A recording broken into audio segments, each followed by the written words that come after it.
आप सबको मेरा क्रांतिकारी जय भीम। एक बार और जय भीम। Thank you. आज सुबह से हम लोग अपने लीडर्स को सुन रहे हैं, सामाजिक जो हमारे सोशल एक्टिविस्ट हैं, जो समाज के अंदर इन्फ्लुएंसर्स हैं, जो समाज में एक परिवर्तन लाने का काम करते हैं। आज सुबह से हम उन लोगों को सुन रहे हैं। मैं सबसे पहले तो समृद्ध भारत फाउंडेशन को बधाई देना चाहता हूं कि उन्होंने सामाजिक न्याय सम्मेलन के लिए यहाँ पर आप सब लोगों को आमंत्रित किया। आप सब लोगों का भी धन्यवाद करना चाहता हूँ कि सुबह से 8:30 बजे से मुझे यहाँ पे फ़ोन आने शुरू हो गए कि हम लोग यहाँ पर पहुँच गए हैं और कार्यक्रम कितने बजे शुरू होगा, क्योंकि पहले कार्यक्रम की शुरुआत 10 बजे होनी थी, लेकिन फिर राहुल गांधी जी के प्रोग्राम के अंदर कुछ बदलाव आया तो हमने बोला कि हमको शायद पहले आना पड़ेगा। तो सब लोग आप आए।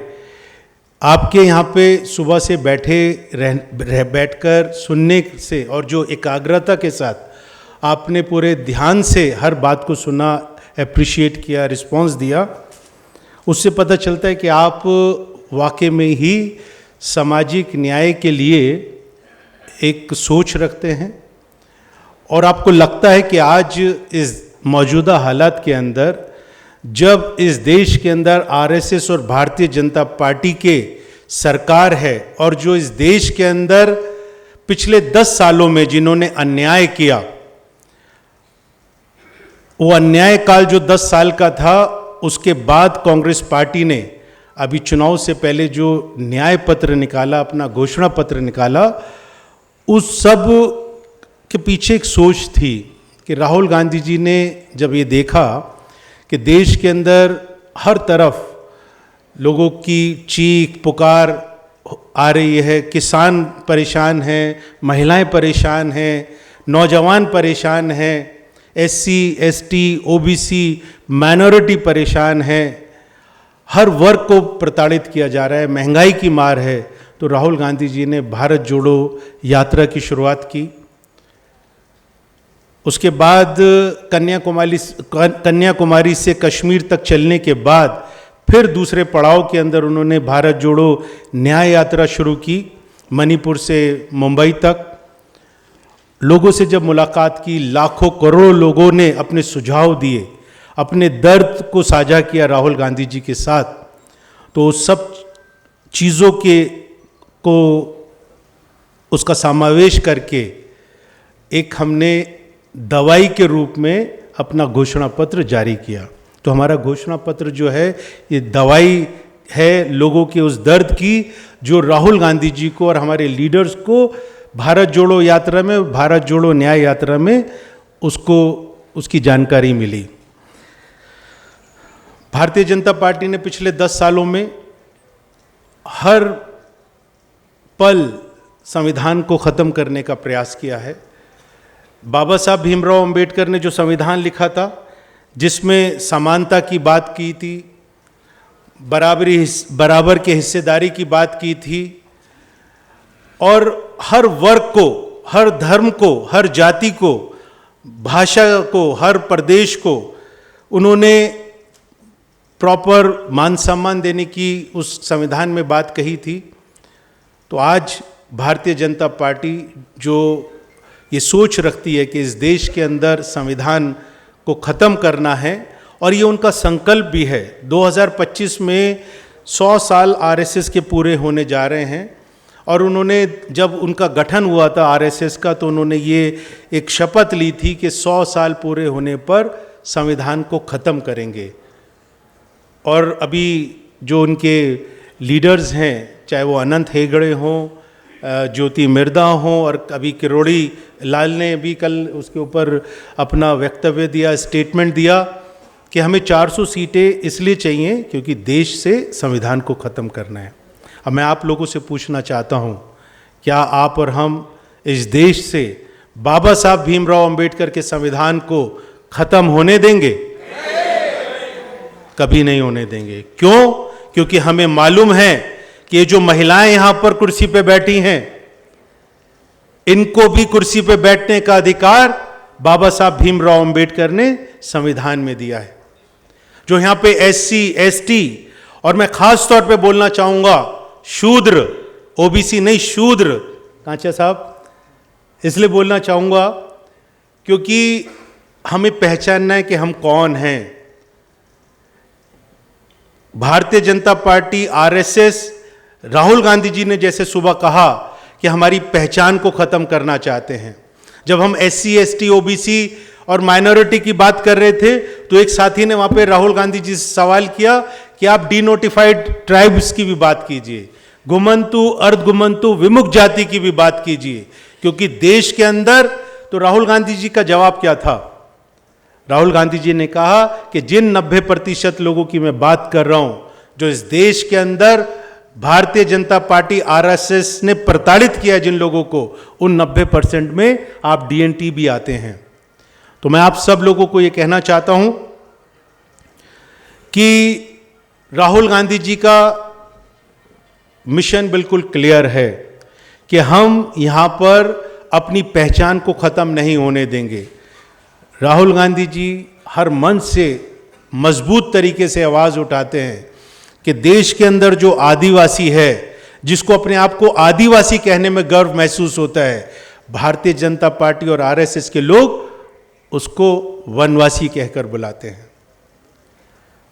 वो देश के अंदर राष्ट्रपति अपनी ट्राइबल लेडी को बनाते हैं एक सिंबॉलिक रिप्रेजेंटेशन देने के लिए, लेकिन सुबह राहुल गांधी जी ने ये वाली भी बात कही कि जब पार्लियामेंट का उद्घाटन होता है, उसकी बिल्डिंग का शिलान्यास होता है, उसका उद्घाटन होता है, तो उसके अंदर जो देश की हमारी नंबर 1 की नागरिक है, देश की राष्ट्रपति है, उसको वहां पर आमंत्रित नहीं किया जाता। अब आप सोचिए, हमारे समाज का जो राष्ट्रपति है, अगर उसको वो सम्मान नहीं मिल रहा तो आपको और हमारे को तो वो सम्मान कतई नहीं मिलेगा। तो ये सोच, ये मानसिकता RSS की है। उसी तरीके से एक और हमारे SC समाज के राष्ट्रपति थे। भारतीय जनता पार्टी ने उस वक्त बहुत ढोल बजाया, बहुत शोर मचाया कि हमने एक दलित को राष्ट्रपति बनाया, लेकिन पुष्कर के मंदिर में उनको सीढ़ी के ऊपर खड़े होकर पूजा करनी पड़ी। क्यों? क्योंकि ये जो मानसिकता है, जिस मानसिकता के ऊपर RSS काम करती है, वो बार बार इस चीज को चेक करती है आप लोगों को, ये चोट पहुंचाकर कि आपका रिएक्शन क्या है। 2 अप्रैल की आपको घटना याद है? याद है आप लोगों को? ये आप लोगों की जो एकता थी उस वक्त में 2 अप्रैल की, तो पूरे देश के अंदर जो भारतीय जनता पार्टी की सरकार ने जो फैसला लिया था, जो SC ST prevention of SC ST atrocity act था, उसको डाइल्यूट करने के लिए जब उन्होंने एक प्रस्ताव रखा, उसके लिए कदम उठाया, तो आप लोगों ने पूरे देश के अंदर, हमारे सामाजिक संगठनों ने एकजुट होकर उनको बताया कि हमारी ताकत ज्यादा है और ऐसा हम कभी नहीं होने देंगे, क्योंकि वो अधिकार हमें संविधान में मिला है। उसके बाद दूसरी बात आपको बताना चाहता हूं, आप लोग दिल्ली में हैं, यहां पर तुगलकाबाद मंदिर, संत शिरोमणि रविदास जी का आपको मालूम है क्या हुआ था वहां पर? बुलडोजर से तोड़ा था। हमारी आस्था के ऊपर बुलडोजर चलाया था भारतीय जनता पार्टी ने। हम गरीब जरूर हो सकते हैं, तो हमारा भगवान भी गरीब। एक मंदिर को आप 500 करोड़ 1000 करोड़ रुपया खर्चा करके वहां पर उसकी इमारत को खड़ा करते हो, और दूसरा हमारे गरीब लोगों का मंदिर जो SC ST का मंदिर है, उसको आप बुलडोजर से तोड़ते हो। तो उस वक्त में भी मैं बधाई देना चाहता हूं आप सब लोगों को और तमाम उन सामाजिक संगठनों को कि उन्होंने जब एकजुट होकर आवाज उठाई भारतीय जनता पार्टी के उस फैसले के खिलाफ।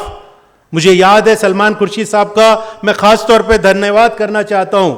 रागनी यहां पर बैठी, मैं आपका धन्यवाद करना चाहता हूं कि हम लोगों ने सुप्रीम कोर्ट तक उस आवाज को उठाया, हमने वहां पे पिटीशन डाली और सुप्रीम कोर्ट ने भारतीय जनता पार्टी को निर्देश दिया कि अपने खर्चे से उस मंदिर को दोबारा से बनाओ जो 600 साल पुराना मंदिर था।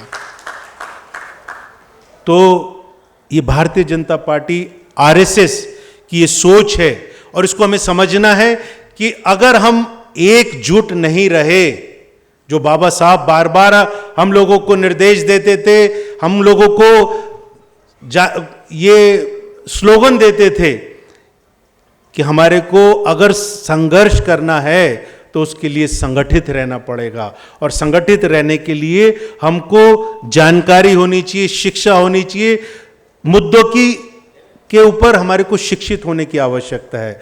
तो शिक्षित बनो, संगठित रहो, संघर्ष करो, ये नारा बाबा साहब भीमराव अंबेडकर जी ने हमको दिया था। उसी लाइन के ऊपर चलकर हमको आज एक संकल्प लेकर जाना होगा कि जो भारतीय जनता पार्टी 2024 के अंदर अलग अलग तरीके से हम लोगों को बांटकर और वोट हासिल करना चाहती है, दोबारा सरकार बनाना चाहती है, तो जिस तरीके से अभी हमारे राष्ट्रीय अध्यक्ष मल्लिकार्जुन खड़गे जी ने कहा कि हम ऐसा कभी नहीं होने देंगे, तो आप लोगों को भी संकल्प लेना होगा कि हमें एकजुट होकर भारतीय जनता पार्टी की इस मनुवादी सोच वाली सरकार को सत्ता से नीचे उतारना है।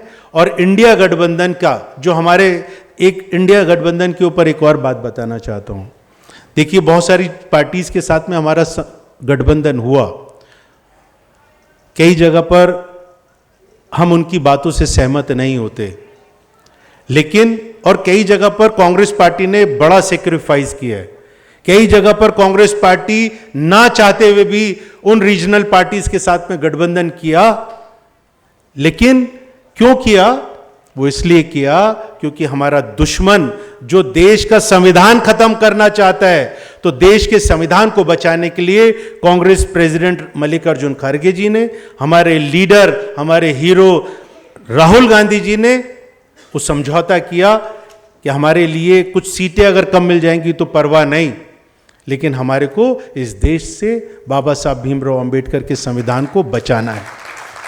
तो इसलिए राहुल गांधी जी के लिए, मल्लिकार्जुन खड़गे जी के लिए मैं चाहता हूं आप सब लोग एक बार जोरदार ताली बजाएं, क्योंकि उन्होंने वो कुर्बानी जो दी, राजनीतिक कुर्बानी, राजनीति में सब लोगों को लालच होता है कुर्सी का, और इसके लिए कांग्रेस पहचानी जाती है। सोनिया गांधी जी ने भी सत्ता को लात मारकर ये बोला था कि मुझे कुर्सी नहीं चाहिए, मैं इस देश के अंदर सेवा के लिए आई हूं।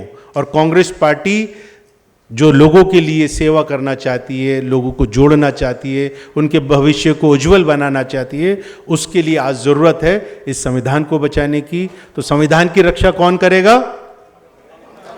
तेज बोलना है, संविधान की रक्षा कौन करेगा?